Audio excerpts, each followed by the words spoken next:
Welcome back, everyone, to another episode of Crossing Borders, a global expansion journey.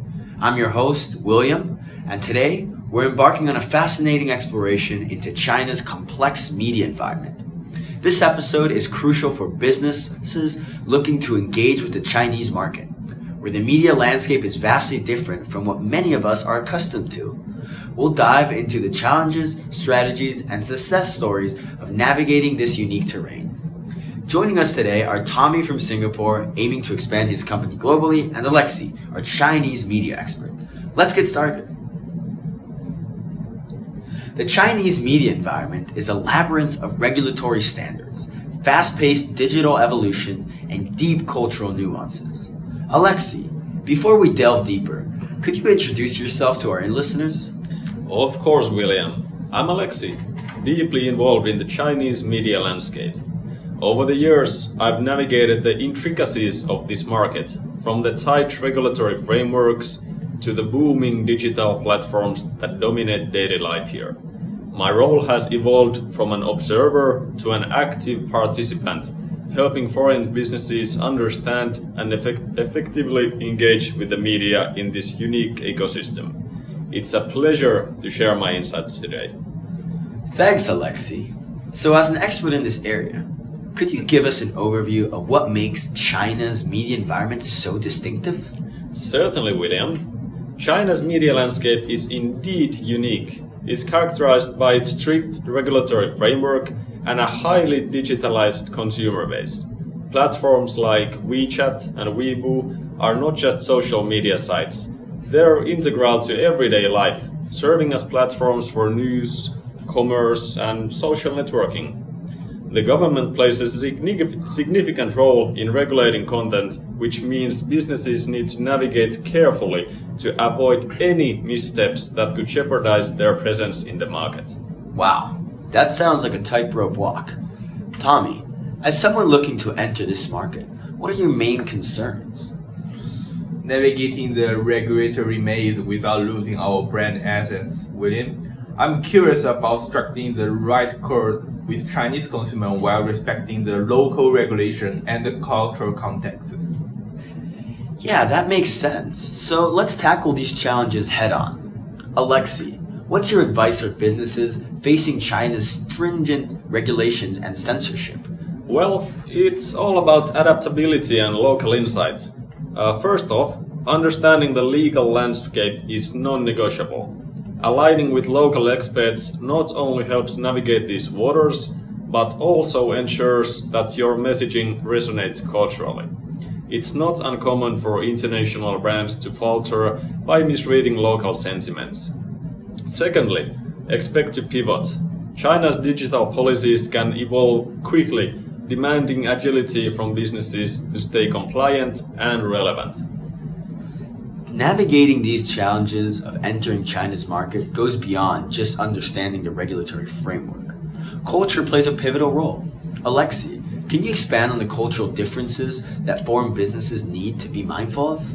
Sure, William. Cultural differences in China can be profound and impact every aspect of business, from initial greetings to final negotiations. For instance, the concept of face or mianzi in China is central to the Chinese social interaction. It's about respect, it's about prestige, and it's all about maintaining a positive image.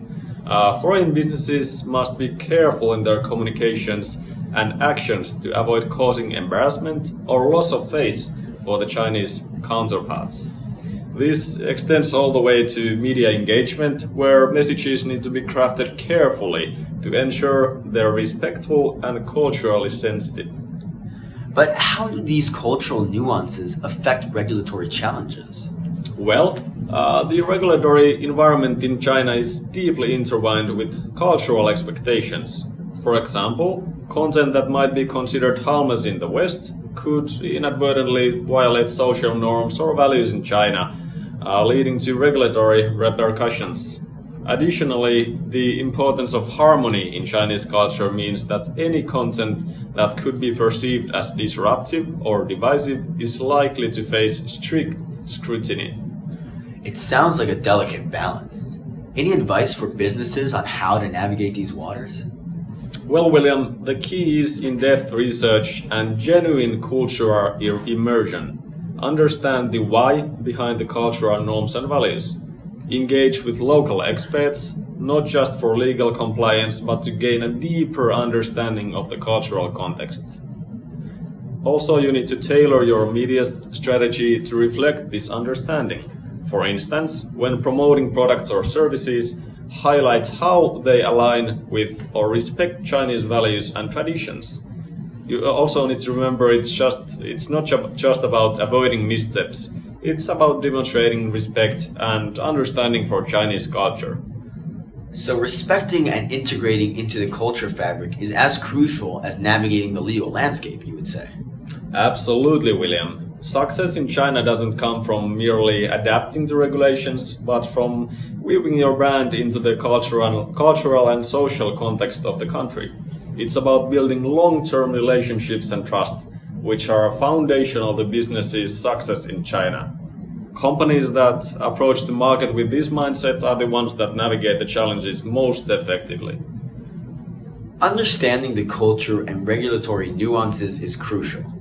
Alexei, with these challenges in mind, what strategies can businesses employ to effectively engage with the Chinese market?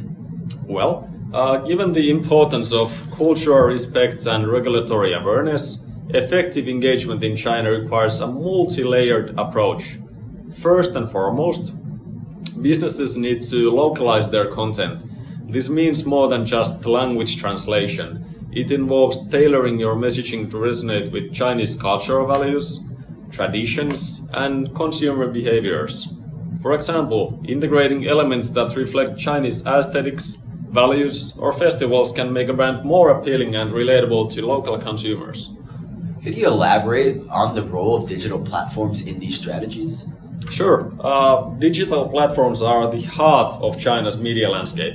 Platforms like WeChat and Douyin, which is TikTok in China, are not just social media sites.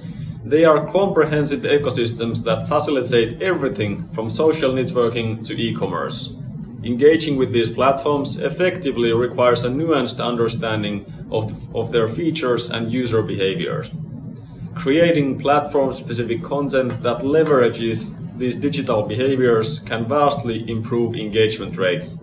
For instance, interactive WeChat mini programs that offer unique experiences or Douyin challenges that encourage user participation can significantly enhance brand visibility and engagement. Interesting. And how do businesses navigate the fast-paced nature of China's digital landscape? Certainly, agility is key. The digital landscape in China evolves rapidly, with trends coming and going at a crazy pace. Businesses must stay informed about the latest trends and be ready to pivot their strategies accordingly. This could mean leveraging their latest viral trend on Douyin or adapting messaging in real time based on user feedback and social media sentiment. You mentioned the importance of relationships earlier. How does this translate into media engagement strategies?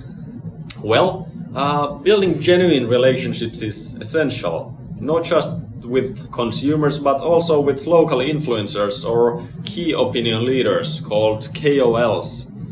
These individuals have a deep understanding of the local market and can lend credibility to your brand.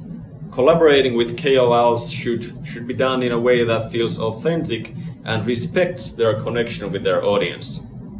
For example, instead of open advertisements, consider co-creating content that aligns with the KOL style and audience preferences, providing value and entertainment while subtly integrating your brand. It seems like successful engagement in China requires a blend of cultural sensitivity, digital savviness, and adaptability. Exactly, William. The brands that thrive in China are those that manage to strike this balance, showing respect for Chinese culture and consumer preferences while navigating the digital ecosystem with agility and creativity. It's a challenging market, but with the right approach, it's also incredibly rewarding. Thank you. So, could you give us an example of a successful campaign that illustrates these strategies? Certainly. A great example would be when Shaquille O'Neal teamed up with a popular Chinese TikToker to promote Reebok. This collaboration was genius for several reasons.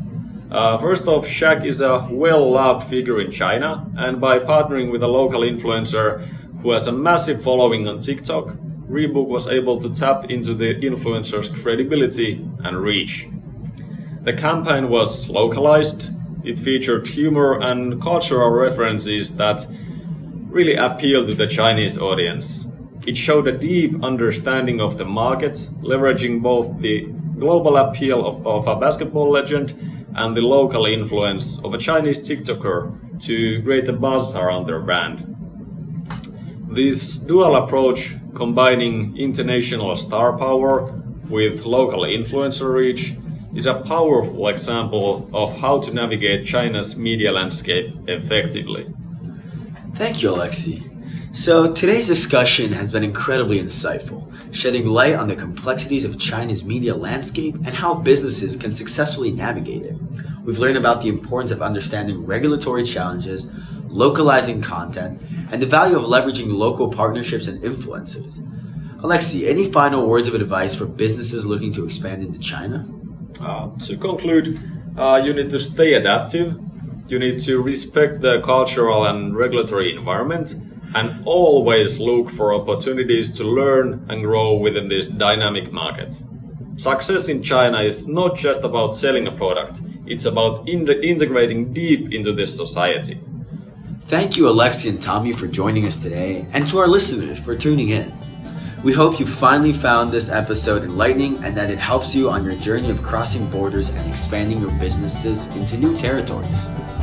Remember, understanding and respecting the local media landscape is key to global success. Join us next time as we continue to explore media engagement around the world. Until then, let's keep crossing borders together.